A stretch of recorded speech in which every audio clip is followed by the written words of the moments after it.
by their junior year. Unless you have to sign documents. You have to sign, but it should be the other way. I agree. You should say if you want them to. I think that's outrageous. I taught for many years, and those records were sacred. You just couldn't go into a student record unless you had a valid reason for doing so. And you didn't dare talk to each other, even among the teachers, unless it was for the benefit of the student. And here we have these recruiters who are not vetted by anybody in terms of dealing with young people, having access to our children's records. Service in the military is an honorable activity, and there are many choices in the military. So I would never suggest that it is not an option. When I made that somewhat facetious remark about the draft, I actually am seriously suggesting that all young people between the ages of 18 and 25 give a year to their country, but provide choices, whether it is the Peace Corps, AmeriCorps, Conservation Corps, the military, learn some civics and learn some history. I think all children and adults in our country would be best served by providing that kind of opportunity. You know what I mean? And I'm Our Congress has that. Our Congress has that responsibility because they are the ones who made the vote. We have a responsibility. You and I have a responsibility to communicate with our legislature and change public policy. That's what our responsibility is, regardless of how we feel about it. And I agree with you, but I do believe that what is happening, because we're not standing up, is we have the second and third and fourth tours. For those of us that were in during Vietnam, it was a 1 year, 365-day commitment. And additional tours were almost in all cases by choice, not by force. And only 1 year of the 10 years of that war, 1968, did we activate the National Guard to be part of the war overseas. We have done it from the beginning here. At one point, 40% of the soldiers and Marines on site in Iraq were Guard and Reserve. That's the travesty, but we're not asking those questions. We're not willing to broach that, because remember, any question about this, and we're unpatriotic versus inquisitive. And I have a 21-year-old son who's in the Air Force at Tinker, and I was saying he recently got deployed.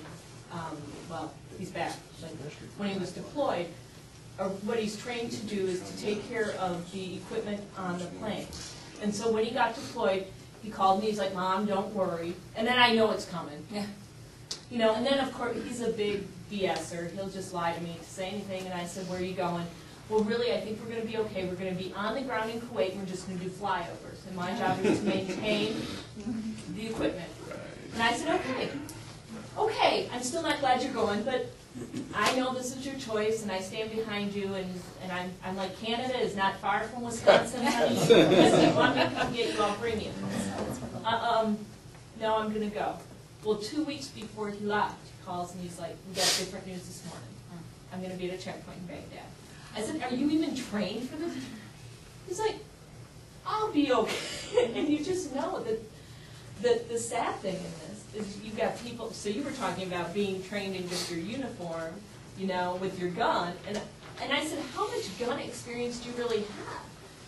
He's like, "Well, I suppose enough." And I'm like, "This does not make me feel good."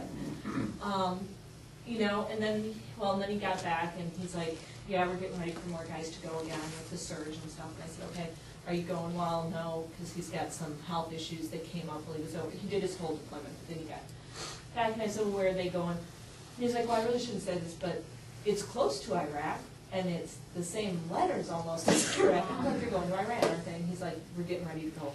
And I said, "My God, what is going on that we are giving these young," and he's young. And the reason he went in was money.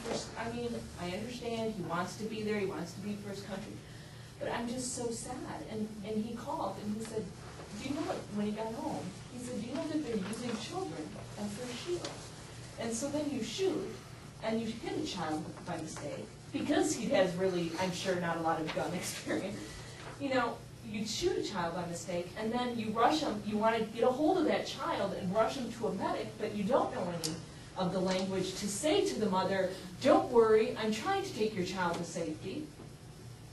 And so you have a hysterical woman who I'm sure is going to get caught in the crossfire as well as her child is hit. You know, and your body aches, not only for our young men and women, but for the children there and the women there. And you know, it's just been such a hard thing.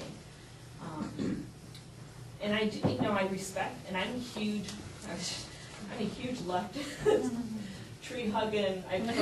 My dad was in the military, you know, and he went to Vietnam. My uncles. I mean, I support the troops, but I just am like, why? Why is this happening? It's just been very difficult, and you know, I think there are so many families out there who feel that. But as soon as you say, I don't want him there, it's like, well, you don't support him. No, the reason I support him is I don't want him there. That's how I support him. I'll do whatever I need to do to get him home safe with his, you know, with his wife and baby. That's How much time does he have? oh gosh. Let's see, he's been in for 3 years, so. And he's like, well, really, I only have one more. And I said, really, you have, 5 more. But really, it's only 1 month. I'm like, no, don't BS me anymore. It's for 5 more. I know that. I guess that leads to maybe our next question. Jamie, what did you find the Iraqi people like, and how did their feelings towards the Americans change while you were there? That's a good question. It kind of depends on where you are in Iraq. I mean, there was a Sunni regime to start out with, and we toppled that. So the Sunnis were mad at us. And then you have the Shiites. Well, okay, one of the interesting things, one of the stories I guess I have, is what do you see first when you go into Iraq from Kuwait? Well, first of all, there's just an enormous tank ditch. Believe me, the Kuwaitis weren't going to let Iraq get away a second time with trying to invade. So it's about the size of this room, wide and deep. The whole border of Kuwait, all that whole kind of horn that they have going on, that has an enormous tank ditch right there. So you cross on this little isthmus on this road over the tank ditch. And what do you see when you cross over? You get through all the barbed wire and everything else. You see throngs of Shiites pointing to their mouths, asking for food, just poor, abused, starved people. Now why? Why are they poor, starved, and abused? Well, in Desert Storm, we left, right? And at any rate, there was still an effort to topple Saddam's regime. Well, it found that we had supporters in the south who were the Shiites. And so we were kind of, under the table giving them weapons and etc. Well, Saddam put a kibosh to that in a big way, and he essentially took it out on these people. So that's the first thing you see when you get into Iraq. Then you go up the road, and when I went up that road, it was called the Highway to Hell. There's a lot of battle damage, destroyed tanks on either side, just all sorts of pieces of equipment just demolished. And then you get up into Baghdad. Now, Baghdad is a mixed ethnic neighborhood, or city altogether, and it just depends which neighborhood you're in, right? Well, some of the people like you, some of the people hate you. It just depends on if they're Sunni or Shiite or what have you. So we get up there in early May, right? We just took Baghdad 2 weeks ago. What's it like? Well, it's kind of like deer season in Wisconsin. You hear kind of shooting out in the distance, and then it's a little bit closer, except this shooting is machine guns. And it's just kind of this ongoing thing. And for 2 or 3 weeks into May, that's what it's like. And you know what it is? It's all that looting. Remember that? The looting of the museum and kind of the chaos of, well, removing the huge boot of Saddam, you have a big vacuum.